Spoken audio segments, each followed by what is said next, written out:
पिशाच राज के वीरानगढ़ की तरफ जाते ही सिद्धार्थ चिल्लाया, अब क्या होगा बाबा? ये तो कुछ ही समय में पूरे वीरानगढ़ को तबाह कर देगा।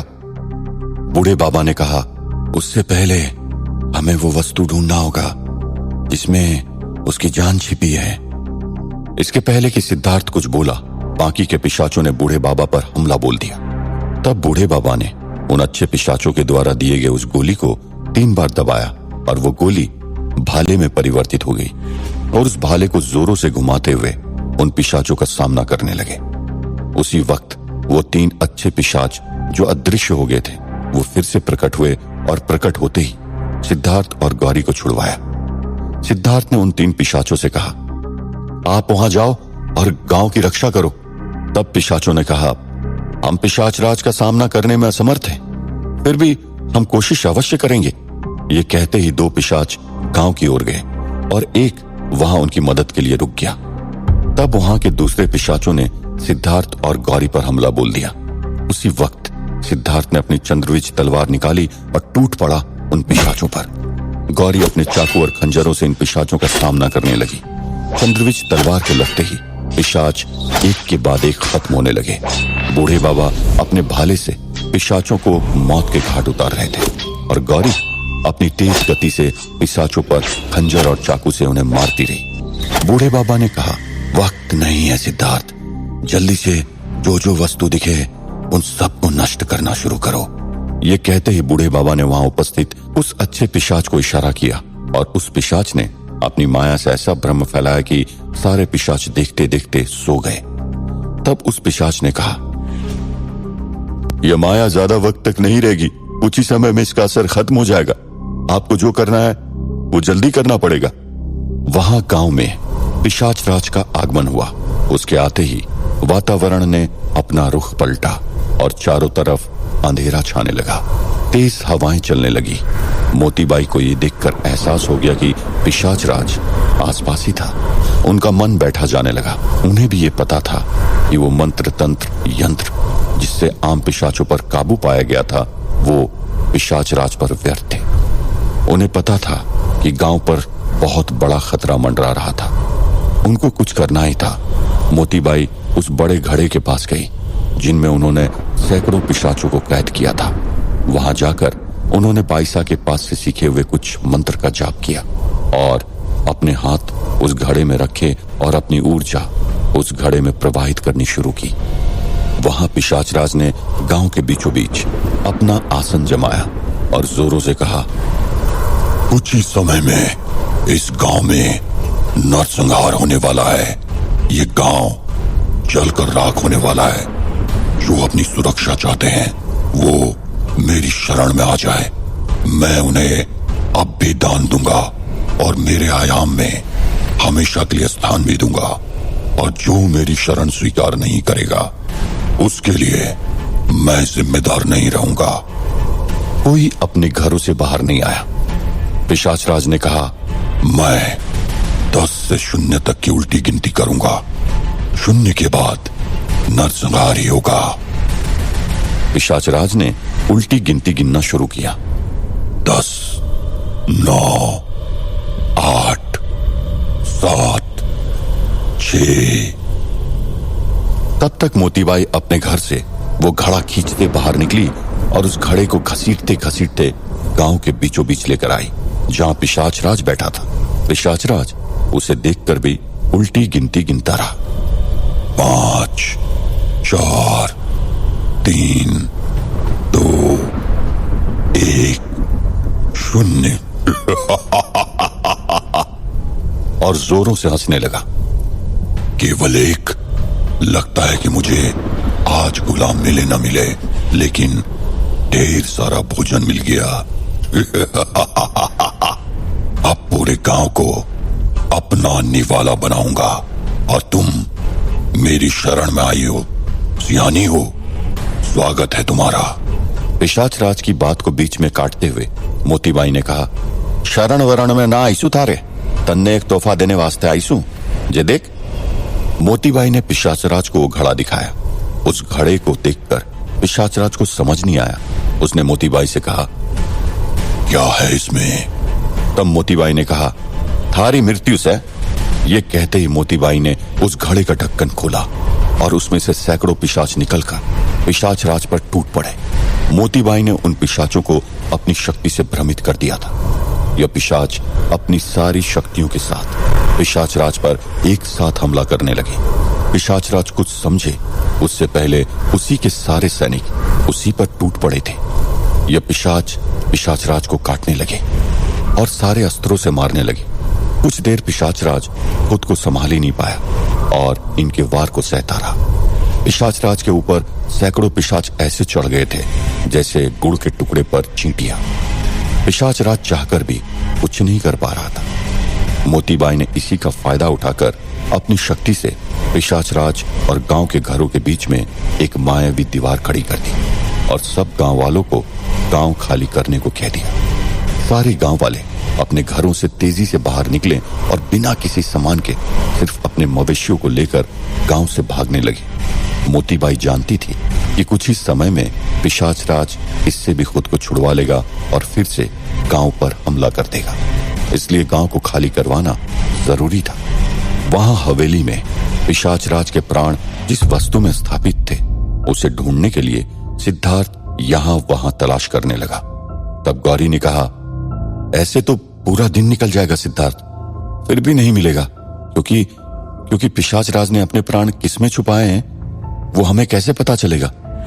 तब सिद्धार्थ ने कहा, इससे बेहतर है कि यहां पर उसके सारे चीजों को नष्ट कर दूं। तब बूढ़े बाबा ने सिद्धार्थ को कहा, सिर्फ नष्ट करने से कुछ नहीं होगा, उससे पवित्र पीपल के पेड़ की जलती हुई लकड़ी से जलाना होगा और जैसे ही उस वस्तु पर आग लगेगी जिसमें पिशाच राज की जान है, वैसे ही पिशाच राज की माया नष्ट होती जाएगी। इससे पिशाच भी अपनी शक्ति खो देगा, यह मायावी सभा भी नष्ट हो जाएगी। ये कहकर बूढ़े बाबा ने सिद्धार्थ को अपने झोले से पीपल के पेड़ की टहनी निकाल कर दी और उसमें एक छोड़ पर थोड़ा मिट्टी का तेल छिड़का और उसमें आग लगा दी। बाबा ने सिद्धार्थ को जलती हुई पीपल की टहनी और मिट्टी के तेल की बोतल दी। सिद्धार्थ ने जाकर सबसे पहले पिशाच राज के सिंहासन पर मिट्टी का तेल छिड़का और उसमें आग लगा दी। फिर वहां रखा गया राजदंड जिसे पिशाच राज हाथ में पकड़कर सिंहासन पर बैठा था, उसमें आग लगा दी। धीरे धीरे वहां पर आजू बाजू हर जगह आग लगता गया, लेकिन किसी के जलने से पिशाच राज के मरने का कोई निशान दिखाई नहीं दे रहा था। सारे पिशाच उस अच्छे पिशाच की माया से अभी तक सो रहे थे। बूढ़े बाबा ने अच्छे पिशाच से कहा, तुम तो यहाँ काफी समय रह चुके हो, सिद्धार्थ को पिशाच राज के इस आयाम के सारे कमरों में ले जाओ, एक भी कोना छूटने न पाए। फिर वो अच्छे पिशाच ने सिद्धार्थ को अपनी पीठ पर बिठा के दूसरे कमरे में लेकर गया जहां पिशाच शैतान की उपासना करता था। वहां काले जादू, काले तंत्र मंत्र की सामग्रियां थी। सिद्धार्थ ने तुरंत उसे भी तहस नहस कर दिया और वहां जो कुछ भी जलाने लायक था उसे जला दिया। फिर उस पिशाच की पीठ पर बैठ एक कमरे से दूसरे और दूसरे से तीसरे सारे कमरों में जाकर यथासंभव जो कुछ जला सकता था सब जलाता रहा, लेकिन अभी तक पिशाच राज के मरने के कोई निशान दिखाई नहीं दे रहे थे। अब टहनी भी पूरी जलने को आई थी और मिट्टी का तेल भी बहुत थोड़ा बचा था। वहां गांव में सारे गांव वाले गांव के उस हिस्से में जमा हो गए जहां उस सेठ ने हवेली बनवाई थी। वहां सबके जमा होते ही मोतीबाई ने वहां पर अपनी माया से झाड़ियों का निर्माण किया, जिसे देखने वाले को वहां सिर्फ झाड़ियां दिखे, लोग नहीं। और सब लोग वहां बैठ गए और कुछ होने की राह देखने लगे, क्योंकि सबको पता था कि कुछ जरूर होगा, या तो इस पार या उस पार। सैकड़ों पिशाचों के वार से छलनी होने के बाद पिशाच राज ने एकदम से जोरों से हुंकार भरी और अपना कद बड़ा कर दिया और देखते ही देखते उसके सैकड़ों हाथ प्रकट हो गए। पिशाच राज उन हाथों से पिशाचों को पकड़कर दूर फेंकने लगा और अपने हाथों में शस्त्र प्रकट कर उन पिशाचों को मारना शुरू कर दिया। और अचानक उसके सर के बाजू में सैकड़ों सर प्रकट हो गए और उनके मुंह से आग निकलकर उन पिशाचों को जलाने लगा। कुछ ही देर में लगभग सभी पिशाचों का अंत हो गया। पिशाच राज उनसे जीत तो गया था, लेकिन खुद के सैनिकों का अंत कर देना एक तरह से उसकी हार भी थी। पिशाच राज ने अपनी शक्ति से अपने घाव भर दिए और फिर सामने मोतीबाई की माया से बनी दीवार को भी अपनी माया से तोड़ दिया। उतने में वो दो अच्छे पिशाच ने अपनी माया से वहां नकली गांव वाले बनाए जो वहां पिशाच राज के सामने ही खड़े थे। पिशाच राज ने उन गांव वालों को देखा और गुस्से से उन पर आग बरसाई और सबको जला दिया। सब नकली गांव वाले जलने लगे, लेकिन कोई दर्द से चीखा चिल्लाया नहीं। तो उसे ये जानने में देर नहीं लगी कि ये लोग भी मायावी थे। तब पिशाच राज का गुस्सा 7वें आसमान तक पहुंच गया और वो जोरों से चिल्लाया,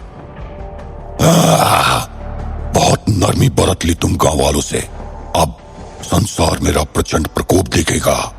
पिशाच राज ने महाभयानक विकराल रूप धारण किया और अपने अंदर से खुद के जैसे न जाने कितने रूप बनाए और देखते ही देखते गांव में 10 पिशाच राज विकराल रूप लेकर खड़े थे। उन्होंने सारे गांव पर आग बरसाना शुरू किया। कुछ ही पल में गांव के सारे घरों में आग लग गई, लेकिन गांव तो खाली हो चुका था। वहां कोई नहीं था जो पिशाच राज की अग्नि से जल सके, न इंसान न जानवर। वहां उस पिशाच की पीठ पर बैठकर सिद्धार्थ ने पिशाच राज का तकरीबन सारा आयाम जला दिया था, लेकिन अभी तक उसे वो वस्तु नहीं मिली थी जिसमें पिशाच राज के प्राण हो। तब सिद्धार्थ ने बूढ़े बाबा से पूछा, यहां तो एक भी वस्तु नहीं है जिसमें पिशाच राज के प्राण हो। क्या ऐसा तो नहीं कि उसके प्राण किसी माला वगैरह में डालकर रखा हो जिसे उसने पहन रखा हो, इसलिए हमें वो चीज यहां नहीं मिल रही है। इस पर बूढ़े बाबा ने कहा, यदि माला में डालकर उसे पहन के अपने साथ ले जाना होता तो अपने प्राण उसमें डालता ही क्यों? वो अपने प्राण उसमें रखेगा जहां किसी की नजर न पड़े, और जब वो अपने आयाम में हो तब उसी के आसपास रहे। तब गौरी ने चुटकी बजाते हुए कहा, कहीं उसके प्राण उस मूर्ति में तो नहीं जो वो कमरे के अंदर आते हुए दिखी थी? बूढ़े बाबा ने कहा, हाँ, वैसा हो सकता है कि पूरी मूर्ति में ना सही तो मूर्ति के कुछ हिस्सों में हो, जैसे आंखें। सिद्धार्थ ने उनकी बातों में हामी भरी और उस पिशाच की पीठ पर बैठकर उस मूर्ति की तरफ गया, और यहां पिशाच की माया का असर खत्म होने लगा था। पिशाच धीरे धीरे अपने नींद से उठने लगे थे। गौरी ने बूढ़े बाबा को इशारा करके उन्हें चिताया। बूढ़े बाबा ने गौरी से कहा, ये सब जाग जाएं, उससे पहले हमें यहां से निकलना होगा। वे दोनों वहां से बाहर की तरफ भागे। वहां सारा गांव आग की लपटों में डूब चुका था। वीरानगढ़ पूरी तरह से नष्ट हो चुका था, लेकिन पिशाच राज की मंशा पूरी नहीं हुई थी, क्योंकि एक भी गांव वालों की जान नहीं गई थी। पिशाच राज ने अपनी माया से उन लोगों को ढूंढने का प्रयत्न किया। उसकी पार दृष्टि गांव के अंदर बाहर हर जगह लोगों को ढूंढती रही, लेकिन कहीं पर भी लोग दिखाई नहीं दिए, क्योंकि मोतीबाई की माया पिशाच की माया को अवरोध कर रही थी। तब तक पिशाच राज को वो जगह दिखी जहां उसने पिछले जन्म में हवेली बनवाई थी। अब उस जगह पर झाड़ियां बन चुकी थी, जो असल में मोतीबाई की माया थी। पिशाच राज अपनी शक्ति से जान गया कि वो झाड़ियां माया से बनी थी और सारे लोग वहीं थे, इसलिए पिशाच राज अपने 10 रूपों के साथ वहां जा पहुंचा। मोतीबाई जितना कर सकती थी उसने किया। अब इससे आगे वो कुछ भी करने में समर्थ नहीं थी। पिशाच राज के एक साथ इतने विकराल रूप देखकर मोतीबाई और सारे गांव वाले घबरा गए। उन्हें पता चल गया कि उनका अंत निकट था। तब मोतीबाई ने कांपते हुए कहा, सिद्धार्थ बेटा, अब सब थारा हाथ में से है, जल्दी से उस वस्तु को खोज निकाल और जला दे, नहीं तो हमारा अंत पक्का से है। मोतीबाई की ये बात बगल में बैठे मेघजी सुन रहे थे। ये सुनकर उन्होंने कुछ देर सोचा और उसी वक्त कुछ निर्णय लिया। वहां सिद्धार्थ ने उस मूर्ति के पास जाकर अपने चंद्रविज तलवार से उस मूर्ति के ऊपर वार किया और एक ही झटके में उस विभत्स मूर्ति के टुकड़े टुकड़े कर दिए, और उन टुकड़ों पर जितना मिट्टी का तेल बचा था उससे उसने उस पीपल की जलती हुई टहनी से आग लगा दी। वो सारे टुकड़े जलने लगे और उस हवेली में भूकंप आने लगा। वहां पर पिशाच राज और उसके 10 रूप एक साथ उस मायावी झाड़ियों को देखकर गुस्से से उस पर अपने मुंह से आग बरसाने ही वाले थे कि अचानक उसके अंदर एक कपकपी मच गई और जैसे एक बिजली का झटका लगा हो वैसा महसूस हुआ, और उसके एक एक करके सारे रूप गायब होने लगे और आखिर में यही बच गया। पिशाच राज का शरीर कमजोर होता गया और वो विकराल रूप से अपने असल रूप में आ गया और जोरों से चिल्लाने लगा जैसे उसके शरीर में आग लगी हो। और चिल्लाते चिल्लाते वो जमीन पर गिर पड़ा और उसकी आंखें बंद हो गई। क्या पिशाच राज की मृत्यु हो चुकी थी? क्या इस महामायावी का अंत था या अभी भी उसकी कहानी बाकी थी?